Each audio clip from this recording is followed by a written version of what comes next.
Well, hello there. It is your Wild Spirit Weekly Tarot reading.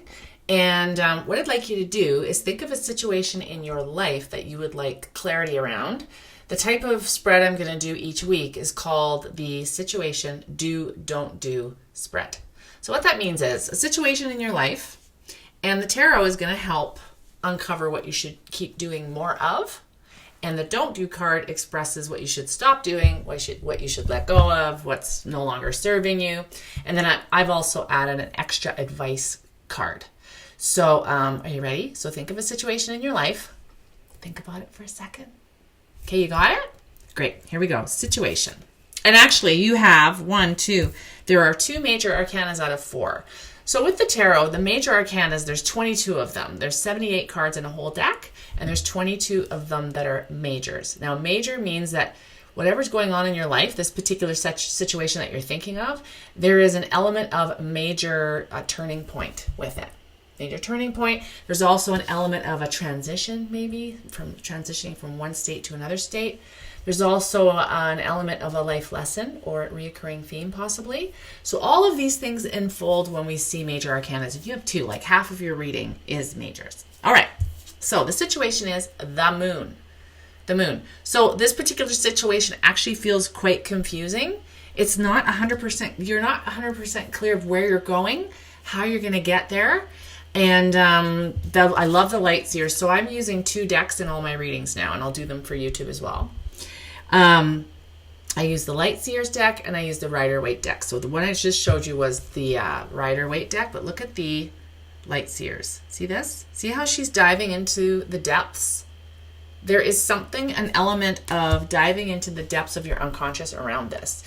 It sounds like you might be triggered in this situation, and that's part of why it seems like unclear and foggy. So whenever I see the Moon card, I imagine, I like to use the analogy of, imagine you are in a forest and it's bright and sunny, it's noon, and you see a long path that's cutting through the trees, and you can see all the way down to the end, and you just are happy as a clam, and away you go, and you go down this pathway. Okay, 12 hours later, it's midnight and it's a full moon, and you think, oh, that path was so awesome, I want to walk it during the full moon.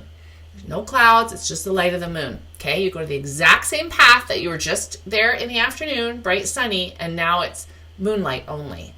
And you look down that big, long pathway that's covered in trees.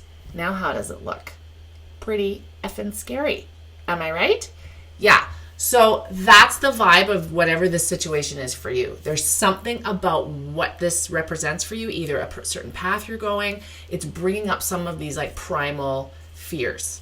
Okay, that's the situation. Now, the do card, because I have a feeling this particular situation has something to do with a deep calling that you have, or something that has deep, deep meaning to you that you're wanting to express or finally put out into the world. And the reason I say that is because the do card is judgment. Judgment comes up as the do card. So you can see that there are people being sort of risen up by this angel out of the crypts, their tombs basically, and there's some element of a rebirth here, that you are going through a rebirth, a big transformation, and that you're being called. You can see there's an angel here with a horn, and he's like he's calling the spirit universe, whatever you want to call it, wild spirit I like to call it. Wild spirit is calling you to play bigger, to rise up to the pure potential and the biggest version of yourself. And that can be really scary. That can be super fucking scary. So here's the Light Seers. Look, see? She is releasing. She's expanding. You know, I hate that it doesn't focus. It drives me nuts. I'll get my face out of it. That might help. Anyway, so you can see that she is releasing this potential, this absolute pure potential. She's like accepting and releasing and letting it be in the world. And that's what the cards are suggesting you do more of in this situation. Show up more authentically, heart wide open, show up as your total true self, and that's what you need to focus on. Do more of that, okay? The don't card, which is weird because it's not, here's the problem with this, not a problem, but a challenge with this type of spread, is the do and don't do positions automatically are sort of seen more positive and negative, right? So when you get a negative-ish, even though I don't think there's any bad cards in the tarot, when you get like a negative vibe card for the do position, It's like, well, how am I supposed to read that? That's stupid. And in your case, the don't card is a very positive card. So at first when I saw it, I went, that sucks. How am I supposed to read that? It's really tricky, even for someone who's been reading for a long time. So you have the Ace of Cups in your don't do. So what we need to stop focusing on. And I know I just said heart wide open, but the truth of the matter is there is something that, here's the light seers. See that? Holding heart space. There is something that is very emotional for you around this. And the cards are just advising you to proceed with caution somehow, okay? I love being vulnerable, and I think vulnerability is a fantastic, powerful, almost like a superpower, you know? It can expand your relationships. It can deepen your own life. It can inspire others. It can make us be more real in our interactions with people, in our businesses, and our work. But in this particular case, all the tarot's doing is just asking you to just hold space for yourself and just don't be quite so beaming wide open. Just not protect yourself is not the right word. What word am I looking for? It's like understand that you are sovereign, that you don't need anything outside yourself to be fulfilled. Okay, that's kind of where I'm going with this here. Okay, so the last card is the advice card, Two of Wands. So this is the Two of Fire. Two of Fire. The Wand suit is a very exciting suit. It represents the element of fire. It represents inspiration and enthusiasm and passion. So the advice here is all about that. So I feel like whatever this is for you is your calling. It's like tugging at you. You just can't let it go for some reason. And it's very murky because you're not exactly sure how you're going to manifest it or how you're going to move towards it or how you're going to make it come into real life, right? It's feeling very murky. And the don't card is just saying, as you're doing that, just make sure that you hold more self-love, compassion for yourself and not beam it out quite so much, okay? And not get over emotional. The Two of Wands is saying, I love him because I call him the explorer card. He's an explorer. He's looking at the globe and he's wondering, where am I going to go next? This is a very exciting time for you. Even though we can't travel, many of us can't travel because of the pandemic. There is something about whatever this thing is that is very alluring to you and very exciting and almost light seers. You can see how she's even wistfully looking out the window. You know, it's out there. I need to go grab it.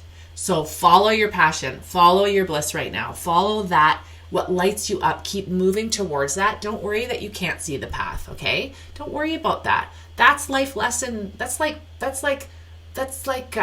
outdated patterns or stories. That's what the Moon card is saying. That's coming up because this is a bit scary and out of your comfort zone, okay? But don't worry about that. Just make sure that you follow your passion, follow your what lights you up, and then make sure you hold all that self-love, compassion, and forgiveness for yourself as you do that, all right? Okay, I hope you enjoyed your weekly Wild Spirit Tarot reading. You will have another one next week. And I am opening my Wild Spirit Society membership March 21st. I hope you will consider joining us. There will be weekly recorded readings like this. They'll be expanded, though. They're going to be about 20 minutes long with a bunch more cards. There's going to be monthly live private Zoom tarot readings for any members who want to get a reading one-on-one with me in a group. Members will also get a discount on my services. And also, I'm going to be teaching my Dabbler to Diva tarot course in there, beginner's tarot course, which I've always taught it twice a year. And I've decided to put it inside the membership. So for $20 Canadian a month, you get all of that and lots more stuff, because we're going to talk all about Wild Spirit. What's calling you right now? What do you need to pay attention to in your life? How can you get out of the wash, rinse, repeat that we tend to get mired in day-to-day shit that it's like 5 years goes by and you're going, what happened? I'm still doing the same thing. Where's my my soul voice, where's my joy? Where's my, in shamanism across the world, if someone in a village, let's say there's a community, I shouldn't say village, but a community where there is a shaman healer type person. And if a person in that community has depression, that the shaman will ask, I think it's 4 questions, if I remember correctly. When did you stop dancing? When did you stop singing? When did you stop being enchanted by stories? And there's a fourth one I can't remember. So if you know, hit the comments and let me know because I can't remember. But it's really important that we kind of reflect and ask ourselves those questions once in a while. If we're starting to feel this like wash, rinse, repeat sort of soul deadness. Not clinical depression, that's different, that's a separate thing. But just that kind of, robot living, So soulful living is something that I believe in, something I work towards in my own life. It's something that I share in my Soulful Living Sessions community, and I will be sharing that in Wild Spirit too. We're going to talk a lot about that. All right? I hope you can join us. Have an awesome rest of your day. Bye-bye.